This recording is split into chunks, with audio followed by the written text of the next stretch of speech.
கர்த்தராகிய இயேசு கிறிஸ்து நாமத்திலே உங்கள் அனைவருக்கும் வாழ்த்துக்கள். இந்த நாளுக்கு உண்டான ஒரு அற்புதமான ஒரு வார்த்தை சகரியா 2:10, கெம்பீரித்து பாடு, இதோ நான் வந்து உன் நடுவிலே வாசம் பண்ணுவேன். கெம்பீரித்து பாடு, இதோ நான் வந்து உன் நடுவில் வாசம் பண்ணுவேன். அல்லேலூயா. இன்றைக்கி ஏசப்பா என் நடுவில் வரணும், ஏசப்பா என் கூட பேசணும் விரும்புகிறீங்க. அவர் என்ன சொல்கிறாரு? அவர் சொல்கிற காரியத்தை பாருங்கள். மகனே மகளே, கெம்பீரித்து பாடு, உன் நடுவிலிருந்து வாசம் பண்ணுவேன் என்று கர்த்தர் சொல்லுகிறார். சகரியா 2:10. அப்போ அவர் நம்ம மொத்தத்தில் வாசம் பண்ணும்போது நீங்கள் என்ன செய்ய? கெம்பீரித்து பாடுங்க, உற்சாகமாக பாடுங்க, உற்சாகமாக வர துதிங்க.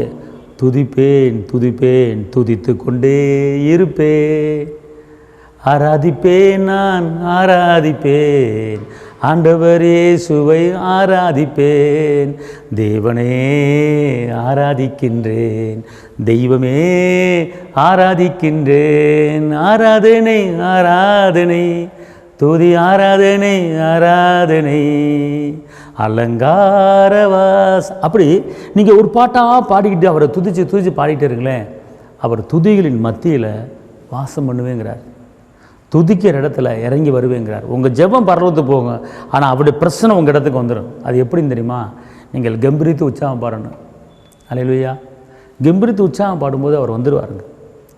அவர் வந்த பிற்பாடு அவர் சொல்லுவார், கடந்ததை நினைத்து கலங்காதே, நடந்ததை மறந்து விடு, இன்னைக்கு புதிய காரியம் செய்ய போகிறேன், உற்சாகமா எந்திரி மகனே, இன்னைக்கு அற்புதம் செய்ய போகிறேன், உற்சாகமா எந்திரி மகளே, கலங்கிடவே வேண்டாம், நீ கலங்கிடவே வேண்டாம், வேலையை பற்றி கலங்கிடவே வேண்டாம், நீ கலங்கிடவே வேண்டாம், ஒரு மனதை பற்றி கலங்கிடவே வேண்டாம், நீங்கள் கலங்கிடவே வேண்டாம், கடன் பிரச்சனை பற்றி கலங்கிடவே வேண்டாம், எல்லாம் பார்த்து கொள்வார், உங்கள் துக்கம் சந்தோஷமாக மாறும். அதாவதுங்க அவர் துதிகளின் மத்தியில் வாசம் பண்ணுகிறவர். அதாவதுங்க ஸ்தோத்திரத்தோட விண்ணப்பத்தை தேவனுக்கு நீங்கள் தெரியப்படுத்துங்கள், அப்பொழுது எல்லா புத்திக்கும் மேலான தேவ சமாதானம் உங்கள் இருதயத்தையும் உங்கள் சிந்தையை காத்துக்கொள்ளும் என்று அவர் சொல்கிறார். அதாவது எப்படின்னா, நீங்கள் விண்ணப்பத்தை வைக்கிறதுக்கு முன்னால் ஸ்தோத்திரத்தோடு கூட நல்ல தேவனை துதிச்சுட்டு அவர் பிரச்சனத்தை உணர்றீங்க தெரியுமா, அந்த நேரத்தில் உங்கள் தேவையை சொல்லிவிடுங்க, அப்பா வந்துடுவார். அன்றைக்கே பிரச்சனை முடியுது உங்களுக்கு. அல்லேலூயா. எங்க நம்மளை படைச்ச தெய்வம், நம்ம ராஜா, நம்ம அப்பா இருக்கும்போது ஏங்க கலங்குறீங்க? எவ்வளோ பிரச்சனை வரட்டுங்க, அதை ஒரு நொடி பொழுதுல தூசி போல ஊதி போடுறவர் நம்ம அப்பா ஏசப்பா. ஏன் கலங்குறீங்க? பிள்ளை பற்றி கலங்கிட்டு இருக்கீங்களா? கடன் பிரச்சனை பற்றி கலங்கிட்டு இருக்கீங்களா? அல்லேலூயா.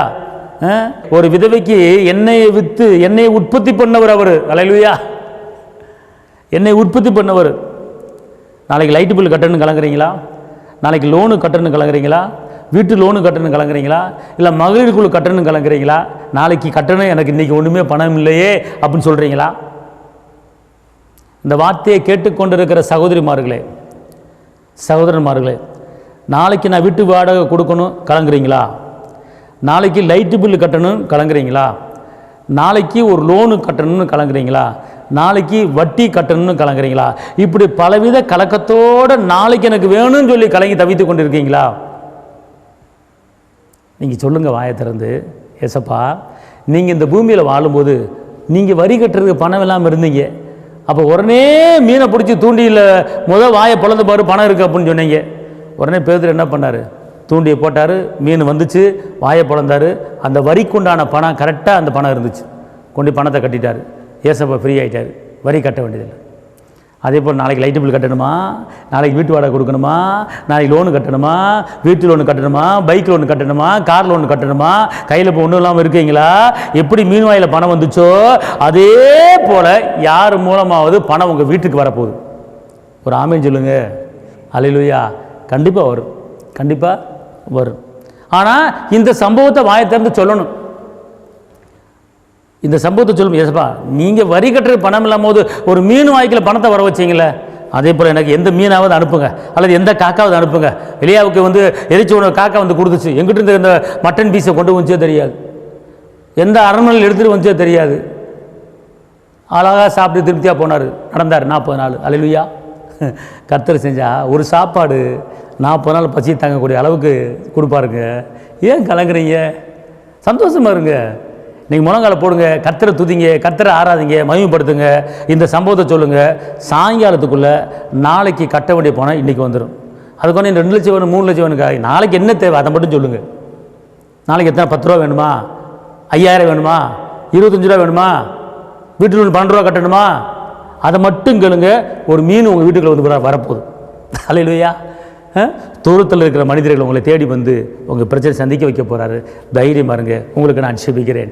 தகப்பனே இயேசுவே, நன்றியோடு துதிக்கிறேன், ஸ்தோத்தரிக்கிறேன். இந்த வேளையில் இந்த நேரத்தில் உங்களுடைய பிள்ளைகளை எவ்வளோ தேவைகளோடு காத்திருக்காங்க, எவ்வளோ தேவைகளை நம்பியிருக்காங்க. தகப்பனே, இந்த நாளிலே இவர்களுக்கு உண்டான எல்லா கடன் பிரச்சனை மாறுபடி, பொருளாதார தேவை சந்திக்கும்படி பெரிய காரியம் செய்யுங்க, அற்புதங்களை செய்யுங்க, காத்துக்கொள்ளுங்க, பலப்படுத்துங்க. இயேசுவின் நாமத்தில் பிதாவே, ஆமென்.